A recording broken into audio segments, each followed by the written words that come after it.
Unit 5 video 4, this is the final video of our series in American History 1. American History 2 is done at socialstudiesgames.net. Our Civics and Economics series is done at socialstudiesgames.net. This is it, so I'm going to wear some sunglasses. Compromise of 1877, Plessy versus Ferguson, Jim Crow laws, and the key players in the South. So when we try to understand the Democratic Party during this time period, for the most part, broad generalization, they favored slavery, they favored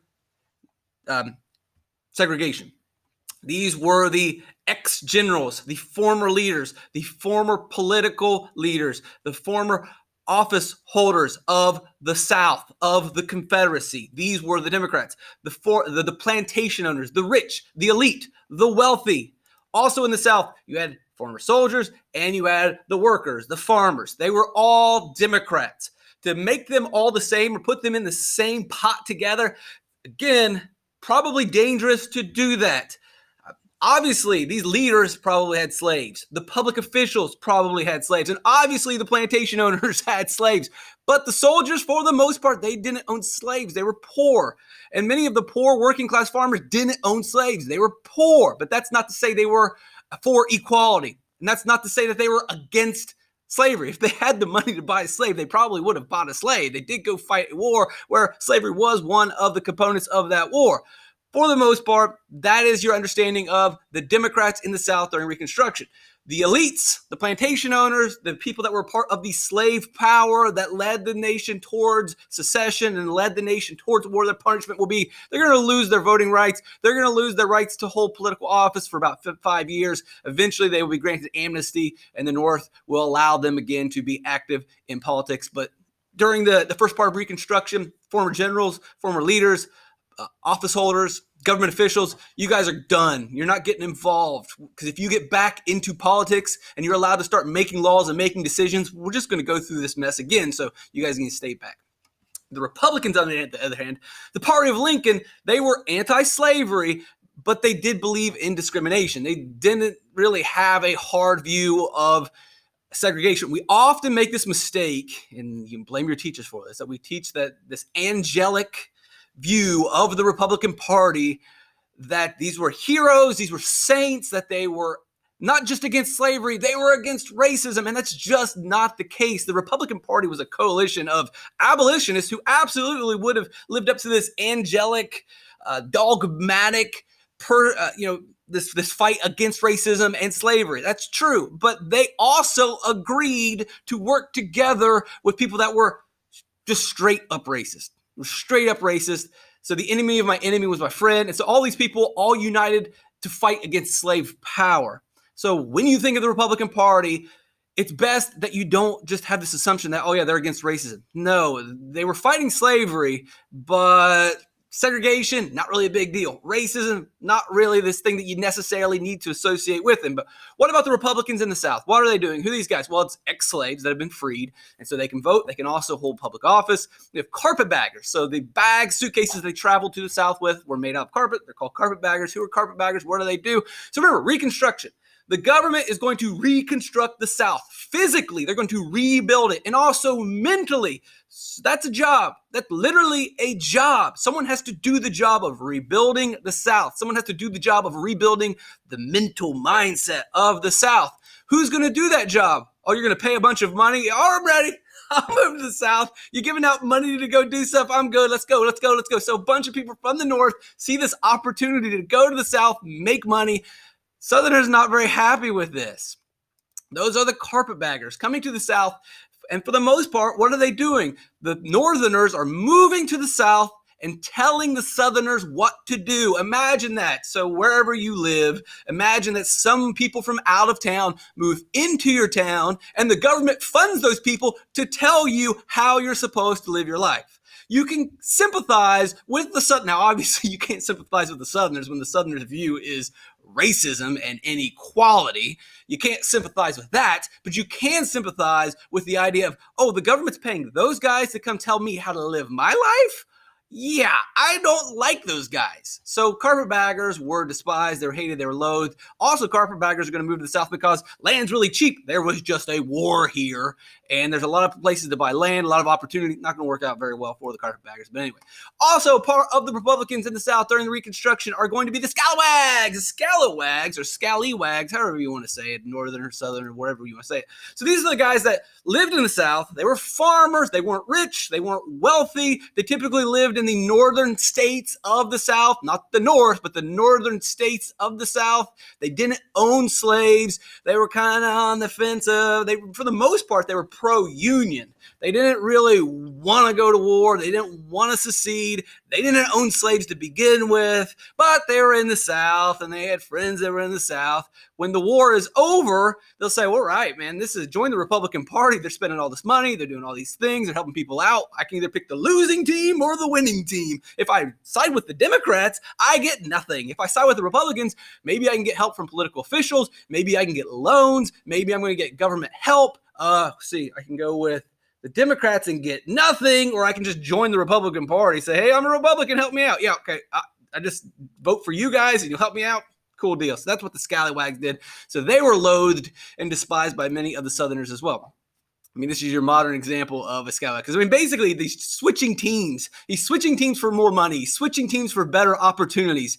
What has LeBron James done? He's tired of losing with the Cavs. He switches teams, goes to the Heat and wins. Switches teams, goes back to the Cavs and wins. And he switches teams again and goes to the Lakers. He's a modern-day Scalawag. And, there's a lot of people that hate LeBron, but you can also understand, look, you've only got so many years in the NBA, so you might as well make as much money as you can and win as many championships as you can. Why should you stay on a losing team? Imagine if you had to stay in Cleveland forever. Come on, it's okay to switch teams. It's okay. There's nothing wrong with that. Anyway, so we look through the South, and we've got all these different legislative assemblies. So they make laws for each state, and each state is basically dominated by the Republican Party.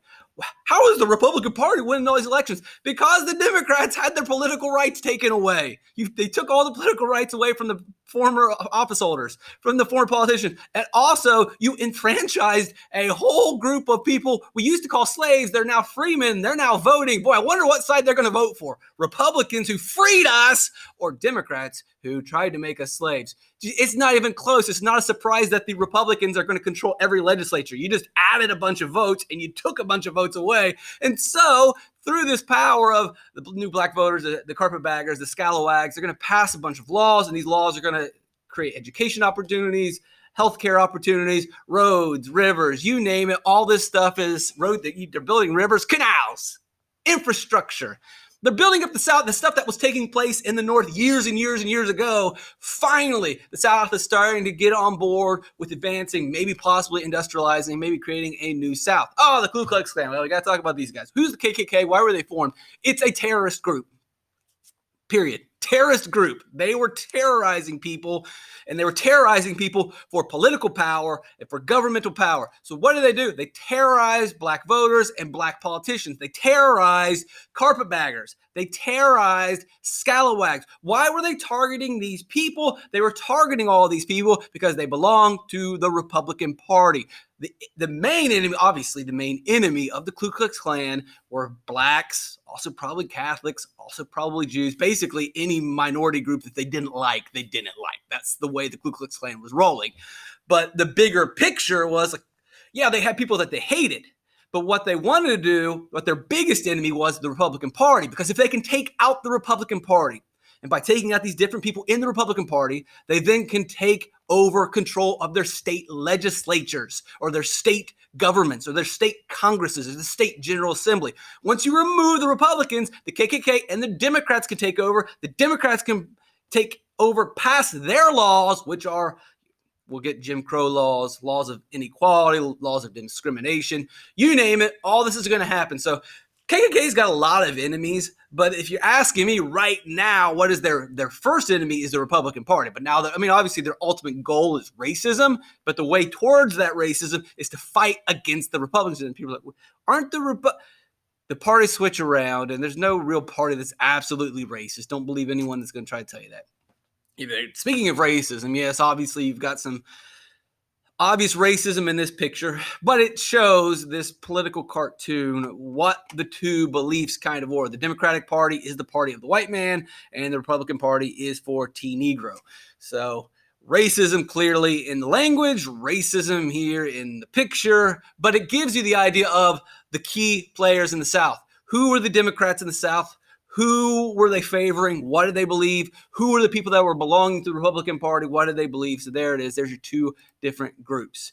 Eventually, Congress will pass the KKK Act. Now, it's one thing to pass a law, but it's another thing to make it so. So just writing a law on a piece of paper, often a lot of those laws don't get enforced. They don't get carried out. And many people didn't think that this actually would get carried out. But Ulysses S. Grant, the guy who went down to the South and basically won the war, that corrupt guy, yeah, he did a couple good things. This would be a big one. Pretty much destroyed the Klu Klux Klan because he enforced the law. He used the Department of Justice to prosecute these Klu Klux Klan members because they were terrorists. They were prosecuting domestic terrorist groups. It's something that we did then. Maybe it's something that the American government would consider today, would be prosecuting groups that are terrorizing other citizens, like the Klu Klux Klan, like any of these other groups, which I'm not going to mention because I don't want to get the video taken off. But if you have a group, organized or unorganized, that are treating people unfairly, that are destroying people's property, which are hurting people, killing people, terrorizing people, maybe you prosecute some of them. That's what Grant did, and they were able to shut down the Klu Klux Klan. 1876, this would be the Compromise of 1877. If you look at the electoral map here, Hayes and Tilden are in a tie. So Samuel Tilden, Rutherford B. Hayes, tie.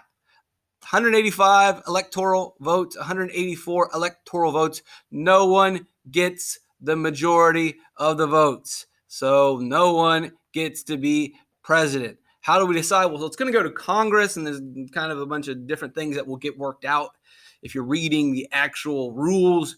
But ultimately, instead of following the rules, and this typically has been the way it's been decided in the past, when you've got these ties, it's like, well, here's how we actually decide the tie. Well, actually, what happens is everyone gets together in a smoke-filled back room, and deals are made, and they come out and say, well, this guy's the president. Wait a second, isn't there an actual process for you to decide who gets to be the president when there's a tie? And they say, yeah, and it's called, we go into a smoke-filled back room, and we work out a bunch of secret deals, and then we come out of the back room and say, this guy's going to be our president. Well, that doesn't seem like what's written in the Constitution. Yeah, but that's the way it happens. So there's a tie in the Compromise of 1877. Look, Hayes, the Republican, gets to be president. Here's the deal. We'll let the Republican be president. So what do the Democrats get in return? The Democrats, in return, get the removal of the military from the South. So Republicans, you can have the president, just take your military out of the South. That's the deal. Even though we know our guy, our Democrat, probably could be president. But tell you what, you can have the presidency, you can have the White House for 4 years, get the military out of here, end the military occupation, end Reconstruction. Now, your typical version of U.S. history is going to tell you, racism, this is racism, it's racism. And sure, racism is always going to be a variable in these complex decisions, in these complex compromises. To act like it is not is silly.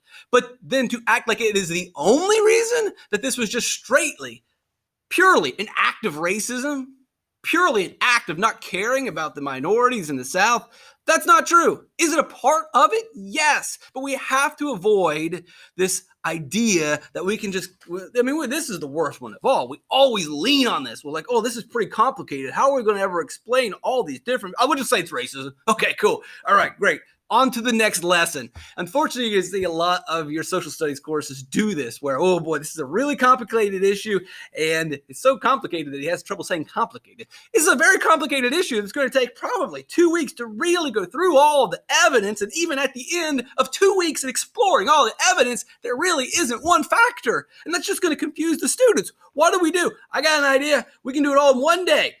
Oh, wow, we can do this all in 1 day. How do we do it? Tell me, please. We'll just say it was racism. Oh, brilliant! And that's a shame because racism is a big part, but we conflate this idea way too often and make it a bigger factor than what it needs to be, and then it just kind of seeps into every single issue. Yes, racism is a part of this, but another big part, we talked about this in the video yesterday with Reconstruction, it's that the Republicans, they took this deal because Reconstruction had failed, because Reconstruction was poorly run by them, because of their unconstrained vision, which we'll talk about in the next video. They failed. They were willing to abandon. They were willing to quit. And now they were given the opportunity to exit. They had an exit strategy now, and they took that exit strategy. Sure, racism was a part of that. But remember, the people that took this exit strategy were probably the most anti-racist politicians maybe in the history of our country. Remember that. The people that are saying, oh, this is a racist deal, the people that took this deal may have been the most fervently anti-racist leaders, the radical Republicans. They took this deal. So that doesn't make sense that it would be straight racism, because they are probably the most angelic, honorable people there have been in office. Too extreme, honestly, too dogmatic, and that was what caused some of the problems. And we'll talk about those problems in the next video. I know the shades were wrong because this was going to be the last video, but guess what? As always is the case, we're going to have to do two.